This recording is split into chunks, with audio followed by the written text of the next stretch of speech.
So, did you guys watch this Love is Blind reunion? I am at this point extremely underwhelmed by the reunion because we definitely saw a lot more from Jesse Wu and Ricky on YouTube since they interviewed baby mama of Tyler's baby mama. No, ex wife of Tyler's baby mama. Marissa has become public enemy number one because why are you standing up for Hannah and standing up to Nick when you couldn't even stand up to Ramses? Also, unpopular opinion. I actually understand what Ramses was saying when he said that Marissa had too much energy for him. I myself am a Cancer, and if you know astrology, we sometimes need our time alone. And I think Marissa's just a little too much at times. It's not to say she's not a nice girl, she's not cute, all the things. It's just sometimes people like that just become like a lot when you live with them. It doesn't change the fact that I do think he was being disingenuous and he should have been upfront about that because I think he already felt that when they first met, but he wasn't being honest about it because they were doing hanky panky all the time. Alex and Tim, absolutely mad because I already knew that Tim wasn't all the way there. And honestly, I am not Team Alex either. I think they both have things they need to work on. I always felt like when I saw that scene where Tim's parents asked Alex if there's anything about herself she would want to change or modify or improve upon, or she would need to work on for the marriage, when she said no. Because, girl, everyone has something they need to work on. So I always felt like after seeing that scene that she maybe wasn't ready to get married. And more than that, I felt like neither of them are willing to make certain compromises for each other. Like that cattiness they had back and forth. That stuff is cute at first in relationships, but after a while, it can get to be really old. So I always saw that they were not going to make it, to be honest with you. Ashley, girl, I could see that Ashley was a pick me when I was watching the show. I hoped that she would have changed her ways or at least matured and at least saw that the entire world was on your side, girl. We were hoping that you would actually be able to come forward and say that you acknowledge that certain things seemed kind of weird about what he was saying. But unpopular opinion. Based on rumors, Tyler was able to turn a butch lesbian woman straight, turn her entire head away from her wife. I don't know what Tyler has going on in between his pants, and I don't want to speculate. But if you can turn a butch woman straight, I'm going to go ahead and assume that maybe, just maybe, Ashley is a little bit sprung on him. Okay?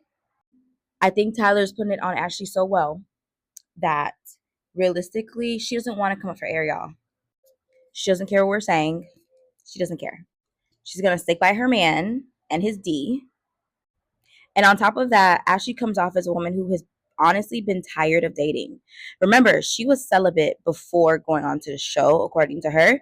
So for her to say she was celibate and break her celibacy for Tyler, who is now her husband, Ashley was sick of honestly dating and being single. And I think because of that, there's really nothing we can say to change the fact that she's going to stick by her man.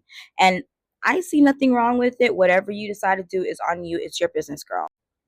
But I'm going to need you as a woman who's now married to a man who has 3 children who he's not going to child support court for to make your man be the best version of himself and make him step up and be a father to the children that he chose to claim in court. Again, he chose to claim those children in court. Whether he wants to say, oh, he was doing a favor to a friend and that's why he did it to help the friend in divorce court or whatever his excuse is, he needs to step up. And I think that's what makes me most uneasy about Ashley, because you as a woman, a strong woman, the strong woman that you're portraying yourself to be, how we shouldn't underestimate you. Now that we're not underestimating you, you now have to answer for this. And you're also now public enemy number one. Because how are you letting this man be a deadbeat?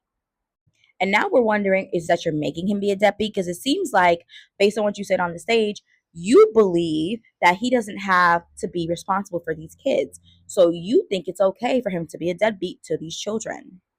And that is, in fact, bad behavior, especially given the fact that you yourself came from a home where you said your father wasn't around. But again, y'all, she sprung. So that's all I'm going to say about that. And of course, they didn't really make him answer for any of the off screen stuff, all of the rumors. He didn't really have to answer for any of that stuff. He could just say his little elevator speech. Again, Ashley is in marketing. So I'm sure she helped him rehearse that speech. And now they're trying to move on with their lives. Also, let's be real, y'all. Let's be real. It is not in Love is Blind's best interest to keep harping on this Tyler is a deadbeat thing, because if they harp on that, they're going to also have to answer to the fact that they allowed this man onto the show, which then questions the integrity of the entire experience. Because why would women want to go on a show where they could potentially be blind matched with a deadbeat? Like, that completely changes the way you're viewing the show if you end up being a future contestant, right? It takes away the fairy tale element of it. So yeah, I think that's kind of why we see Love is Blind not really harping on that aspect of it like they did with the Trevor thing. I really think they wanted to kind of make this season focus more so on, the fairy tale love experience of the show. And I think they wanted to have the whole black love thing. I think they wanted to feed into the black love fantasy that maybe Tyler is in fact perfect and Ashley's perfect. And so the show is perfect because you can find love. Regardless, this reunion was in fact not it. So I'm not really upset per se, but I am definitely underwhelmed, and I definitely think that, especially given how much has been going on social media with all the drama, this reunion was not juicy enough. It just really wasn't. I mean, the peak was the Nick situation, and I'm not saying I don't care that Nick said he wants to be famous, but you're not all going on reality TV because you don't want to be famous. Like, yeah, you're gonna fall in love, but you could hire a dating coach for that or something, or a matchmaker. You're on this show because you all want to be famous. Even Tyler told his baby mom that he was gonna go on the show to try to get a better life for his kids that he now doesn't talk to. So, okay. What do you guys think about the reunion? Did you guys watch the whole thing? And what was your favorite segment? Because at this point, I guess my favorite segment it technically was the Nick Hannah thing, just because I guess it had something else they added to the storyline other than that. Oh, and hearing Marissa say that she still hooks up with Ramses, that was like pathetic to me, but not because I don't think it's okay to hook up with your ex.